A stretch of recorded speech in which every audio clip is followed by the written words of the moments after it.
Benvinguts a DPM-TV. Us parla Eva Jou i a la càmera hi trobem la Clàudia Moreno. Avui us parlarem sobre el projecte Més de 8, que és un projecte que el fan alguns alumnes d'aquí a l'institut.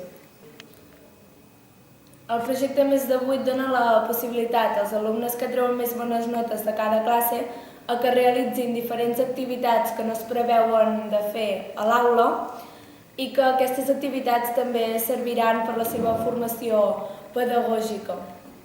Ara ells mateixos ens ho explicaran. Avui tenim entre nosaltres a la Roser Sidera, directora de l'Institut i coordinadora del projecte Més de 8, i per altra banda tenim a la Júlia Toledo, a l'Anna Vilarrubias, a l'Albert Digues i a la Judit Costa, que són alumnes que participen en el projecte Més de 8 i que ens explicaran quines activitats fan. Primer de tot, començarem per l'explicació de la senyora directora, que ens explicarà què és el Diari Jove. Bé, el Diari Jove és una de les activitats que portem a terme dintre del projecte Més de 8 i que consisteix, com la paraula diu, a fer un diari, que és un diari digital, que els alumnes redacten les notícies, fem com una mena, ens repartim els temes, diguéssim, i aleshores aquestes notícies les pengem en un espai que ens ha proporcionat el Periódico de Catalunya, en aquest apartat que es diu Diari Jove, i allà podem mostrar les notícies que els alumnes han escrit. Això és un concurs que es tracta, pots guanyar el premi al millor diari, pots guanyar un premi a les notícies, la millor notícia de sostenibilitat, o bé el diari jove més popular. Llavors, les notícies que redactem no són només de l'institut i les que es generen aquí dintre mateix, sinó que el que ens demana el periòdico és que s'escriguin, s'expliquin coses del nostre entorn, és a dir, pot ser d'aquí anglès, de la Cellera de Bonmatí o de qualsevol tema que més o menys ens quedi proper, però que les expliquem, les notícies, des del nostre punt de vista, des del punt de vista de gent jove que viu a l'entorn i que pot explicar l'actualitat, que d'això es tracta, d'aprendre a redactar mitjançant l'escriptura de notícies i aprendre a redactar d'una manera lúdica i diferent. Bàsicament és això. I quan fa que desenvolupeu aquesta activitat dintre del projecte Més de 8? Bé, el projecte Més de 8 fa 3 anys que va començar i el Diari Jove és el segon. Vam participar l'any passat i aquest ha estat el segon. És el segon any. Quan es reparteixen els premis, aquests que ens has dit abans? Encara no sabem si guanyarem cap. No, això sí, però vull dir, quan... Els premis es donen al maig, cap al final del mes de maig. I l'any passat, que ja hi vau participar, l'any passat vam estar a punt de ser una de les escoles finalistes, ens van fer molt bons comentaris perquè la nostra participació va estar a l'alçada del que s'esperava i ara aquest any ens hem il·lusionats en continuar treballant perquè si podem guanyar el premi, doncs millor que millor. Molt bé, doncs ja ens seguireu informant de si guanyeu algun premi o tant. Com va. Moltes gràcies, Roser. Júlia, una dels alumnes de Més de 8, ens pots explicar alguna activitat que t'agradi més o que triïs tu, per exemple, que feu a Més de 8? Bueno, a Més de 8 també fem concursos, com per exemple el concurs de Fem Mates i el concurs de l'Sprint, que l'any passat els de primer i segon van quedar primers. De Catalunya. I has participat algun any, tu, en aquest concurs? Jo vaig participar l'any passat a l'Sprint, però amb els de tercer i quart, que diria que vam quedar bastant amunt, però no vam quedar ni primer. En què consisteix l'Sprint? Hi ha diversos problemes i alguns d'ells estan relacionats entre si, que per exemple, en un necessites la resposta d'un altre i els has de resoldre el màxim ràpid possible. Està bé. I aquest any participes a l'Sprint? Encara no sé, però si es fa suposo que sí.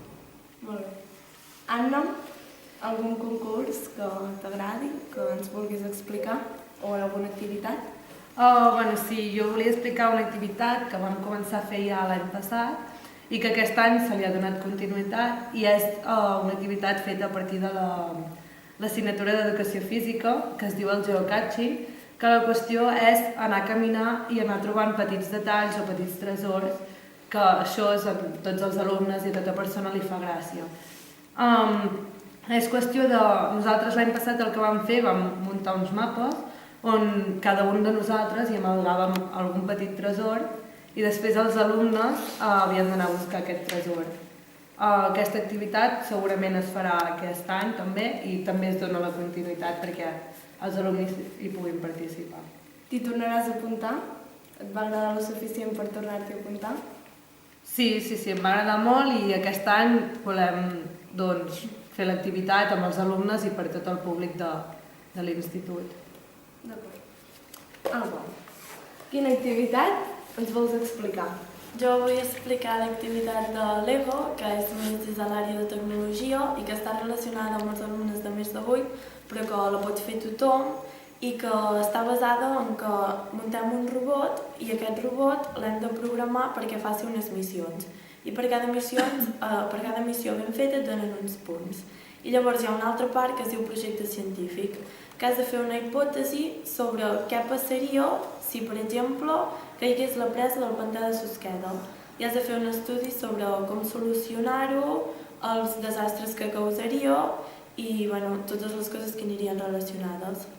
I aquest projecte les fem a les hores del pati o algunes tardes. I ahir va venir un membre del concurs de Lego, un organitzador, a ajudar-nos a explicar com fer algunes missions i a resoldre'ns alguns dubtes. I és el primer any que hi participes, no? Sí, és el primer any que es fa a l'institut.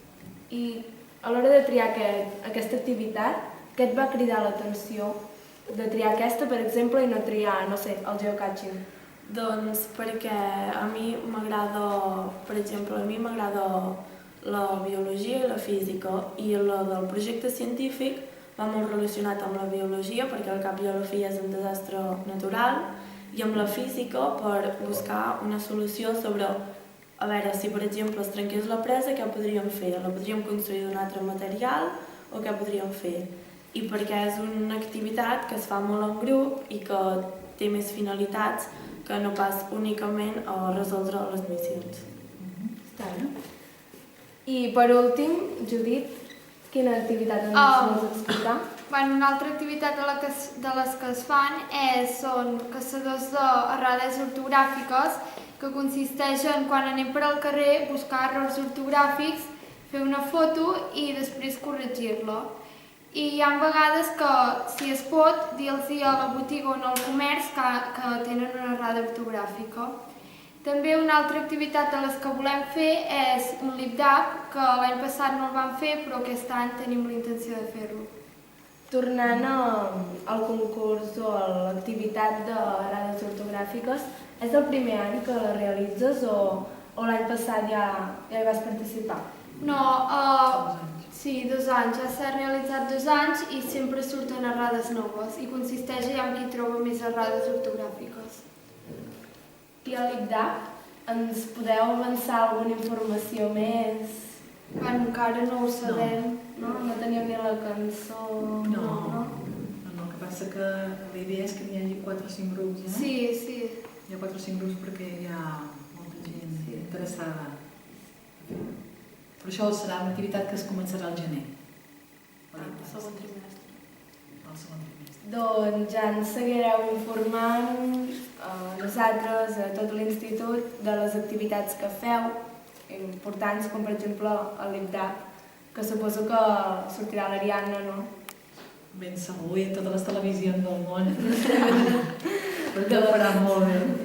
Doncs fins aquí aquesta entrevista. Moltes gràcies. Moltes gràcies a tu. Molt bé.